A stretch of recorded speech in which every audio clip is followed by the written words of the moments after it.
നിള നദിയുടെ തീരത്തെ 5 പ്രധാന ശിവക്ഷേത്രങ്ങളിലൊന്നായ പൈങ്കുളം ശ്രീ തിരുവഞ്ചിക്കുഴി ശിവക്ഷേത്രത്തിൽ ജൂലൈ 24 തീയതി വ്യാഴാഴ്ച ഭക്തജനങ്ങൾക്ക് കർക്കിടക വാവുബലി പിതൃതർപ്പണ കർമ്മം ചെയ്യാനുള്ള എല്ലാ സൗകര്യങ്ങളും ഒരുക്കിയിരിക്കുന്നു.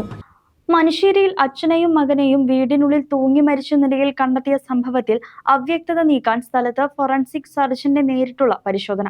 മനുശ്ശേരിയിൽ അച്ഛനെയും മകനെയും വീടിനുള്ളിൽ തൂങ്ങി മരിച്ച നിലയിൽ കണ്ടെത്തിയ സംഭവത്തിൽ അവ്യക്തത നീക്കാൻ സ്ഥലത്ത് ഫോറൻസിക് സർജന്റെ നേരിട്ടുള്ള പരിശോധന.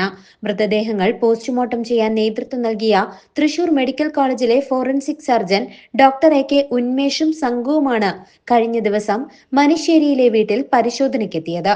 മനുശ്ശേരി കണ്ണമ്മ നിലയത്തിൽ 38-കാരനായ കിരൺ, 9 വയസ്സുകാരനായ മകൻ കിഷൻ എന്നിവർ മരിച്ച കേസിലാണ് ഫോറൻസിക് സംഘത്തിന്റെ അപൂർവ നടപടി.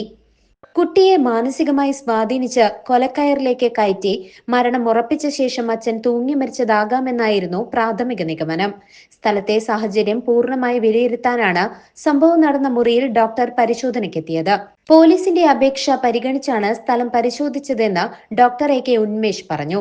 മകനെ കൊലപ്പെടുത്തിയ ശേഷം അച്ഛൻ ആത്മഹത്യ ചെയ്തതാകാമെന്ന സാധ്യത തള്ളുന്നുണ്ടെങ്കിലും 9 വയസ്സുകാരൻ തൂങ്ങി മരിക്കാനുള്ള സാഹചര്യങ്ങൾ നേരിട്ട് പരിശോധിക്കലായിരുന്നു ഫോറൻസിക് സംഘത്തിന്റെ ലക്ഷ്യം. പോസ്റ്റ്മോർട്ടം റിപ്പോർട്ട് ലഭിച്ച ശേഷമേ ഇതിൽ വ്യക്തത കൈവരൂവെന്നും പോലീസ് അറിയിച്ചു. കഴിഞ്ഞ 4-നാണ് കിരണിനെയും മകൻ കിഷനെയും വീടിനുള്ളിൽ തൂങ്ങി മരിച്ച നിലയിൽ കണ്ടെത്തിയത്. കിരണിന്റെ ഭാര്യ അഖീന സമാന രീതിയിൽ കഴിഞ്ഞ മെയ് 14-ന് ജീവനൊടുക്കിയിരുന്നു. ഇതിന്റെ മനോവിഷമമാണ് കിരണിന്റെയും മകൻ കിഷന്റെയും മരണങ്ങളിലേക്ക് നയിച്ചതെന്നാണ് പോലീസ് കരുതുന്നത്. News desk CCV.